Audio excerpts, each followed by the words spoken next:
Salam Katolisitas. Hari ini kita akan mendengarkan bacaan Injil dari Minggu Prapaskah yang kedua.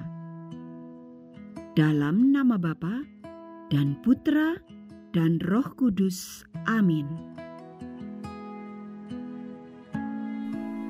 Inilah Injil suci menurut Matius. Sekali peristiwa, Yesus membawa Petrus, Yakobus, dan Yohanes saudaranya. Dan bersama-sama mereka, ia naik ke sebuah gunung yang tinggi. Di situ mereka sendirian saja.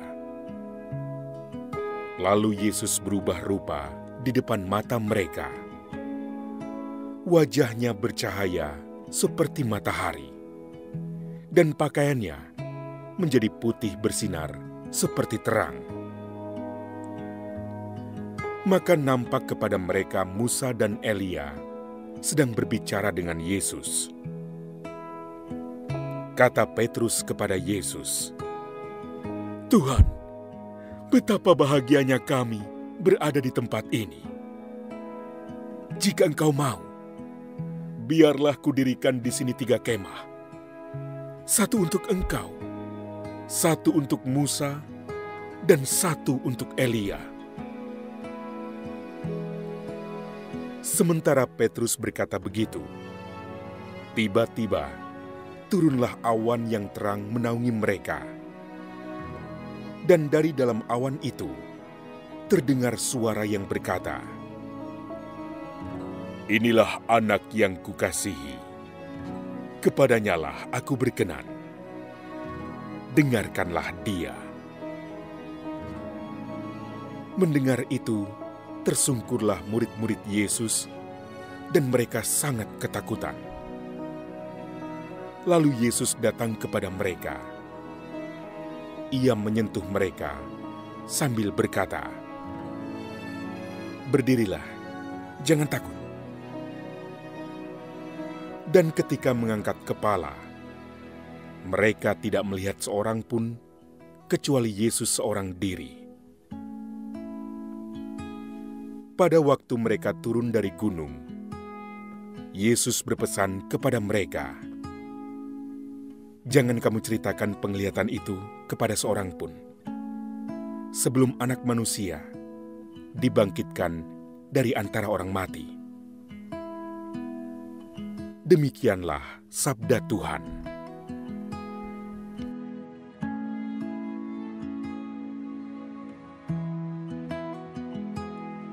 Bapak, Ibu, dan teman-teman yang terkasih, hari ini kita mendengar bagaimana Yesus menampakkan kemuliaannya di atas gunung yang kita kenal dengan istilah transfigurasi. Peristiwa ini begitu menakjubkan, yaitu ketika Yesus berubah rupa dan menjadi bercahaya sangat terang bak matahari, sehingga membuat para murid ketakutan. Santo Thomas Aquinas mengatakan bahwa Kristus melakukan hal ini untuk memberi pemahaman kepada para murid akan tujuan akhir yang akan dicapainya, bahwa kemuliaannya akan bersinar dengan jaya setelah ia melalui penderitaan dan salib yang mengerikan. Salibnya akan diikuti oleh kemuliaan kebangkitannya. Tuhan Yesus mengetahui bahwa gambaran kemuliaan sebagai tujuan akhir ini sangat diperlukan oleh umat manusia. Karena kita seringkali goyah di tengah perjalanan untuk mencapai tujuan dari apa yang kita perjuangkan. Tak jarang dalam pekerjaan atau kesibukan yang kita lakukan, terlintas dalam benak kita, apakah yang aku lakukan ini sungguh pantas untuk dikerjakan dengan sungguh-sungguh? Kita mulai menimbang-nimbang segala pengorbanan yang harus dilakukan untuk mencapai tujuan yang kita inginkan.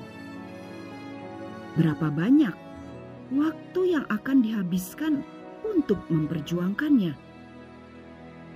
Berapa banyak biaya yang harus dikeluarkan? Dan apa yang akan saya dapatkan dari semua ini? Tanpa mengetahui hasil akhir, tentu kita menjadi bimbang dan putus asa ketika begitu banyak kesulitan dan cobaan yang kita alami. Hal yang sama juga dialami dalam kehidupan rohani kita. Kerap kali kita merasa goyah di tengah godaan. Untuk apa aku berpantang dan berpuasa? Untuk apa aku berdoa? Toh doaku belum dijawab-jawab juga. Atau hati kita menjadi ciut ketika kita mendapat cibiran dari orang lain yang menganggap kita terlalu religius dan fanatik terhadap iman kita. Para rasul pun mengalami kegelisahan yang serupa ketika Yesus mengatakan bahwa ia harus menderita dan disalibkan. Mereka menjadi bimbang karena ekspektasi mereka tidak sesuai dengan apa yang akan terjadi menurut perkataan Yesus. Namun Tuhan Yesus sungguh mengetahui isi hati para murid-Nya dan kita semua. Maka Yesus memberikan gambaran akan tujuan akhir bagi kita, yakni kemuliaan bersamanya di surga. Kita percaya bahwa mereka yang setia kepadanya akan mengalami kebangkitan badan dan menerima tubuh yang dimuliakan. Tidak akan ada lagi yang mengalami sakit penyakit atau kekurangan secara fisik, melainkan semua umat beriman yang setia sampai akhir akan menjadi sungguh sempurna dan berbahagia selamanya bersama Tuhan di surga. Panggilan untuk berbahagia bersama-sama dengan Kristus ini hanya dapat kita peroleh melalui jalan kekudusan.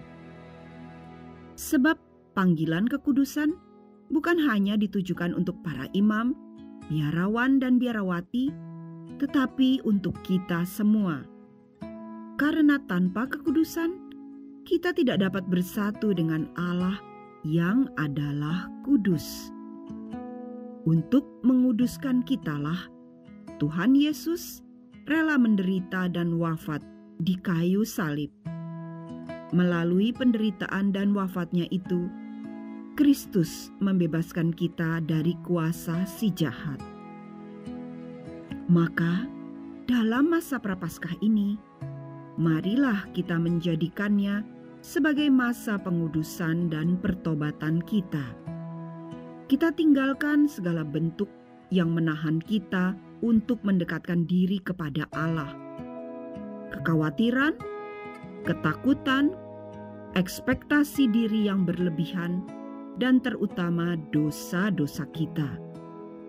Kita satukan seluruh penderitaan kita dengan penderitaan Kristus. Kita datang kepada Tuhan dengan penuh harapan di tengah-tengah berbagai tantangan dan cobaan. Sebab Kristus telah terlebih dahulu melalui segala tantangan dan cobaan, maka Ia dapat menguatkan kita. Kristus selalu ada bersama dengan kita. Ketika kita jatuh, Ia sendiri yang mengangkat kita dan memberikan rahmat pengampunannya melalui sakramen tobat. Ketika kita merasa letih, Ia sendiri yang menguatkan kita dalam Ekaristi Kudus. Sebab sebagaimana ditunjukkannya kepada para rasulnya, Yesus sungguh berkuasa atas segalanya, bahkan maut sekalipun. Dan rencananya adalah yang terbaik. Mari kita terus berjuang dalam kekudusan karena hal ini yang sungguh pantas untuk diperjuangkan. Marilah berdoa. Tuhan Yesus, terima kasih atas Injil yang kami dengarkan hari ini. Tolonglah kami ya Tuhan, agar di tengah-tengah kesulitan, kami dapat dengan penuh harap tetap berpegang kepadamu. Ampunilah kami, jika selama ini kami enggan untuk menderita bersamamu. Semoga dengan merenungkan kasih pengorbananmu, kami sanggup untuk memikul salib kami yang tidak seberapa ini dan menyatukannya dengan penderitaanmu yang begitu besar, agar kelak kami dapat kau bawa masuk dalam kemuliaan-Mu di surga. Sebab Engkau yang hidup dan meraja, kini dan sepanjang segala masa. Amin. Dalam nama Bapa dan Putra dan Roh Kudus. Amin. Syukur kepada Allah.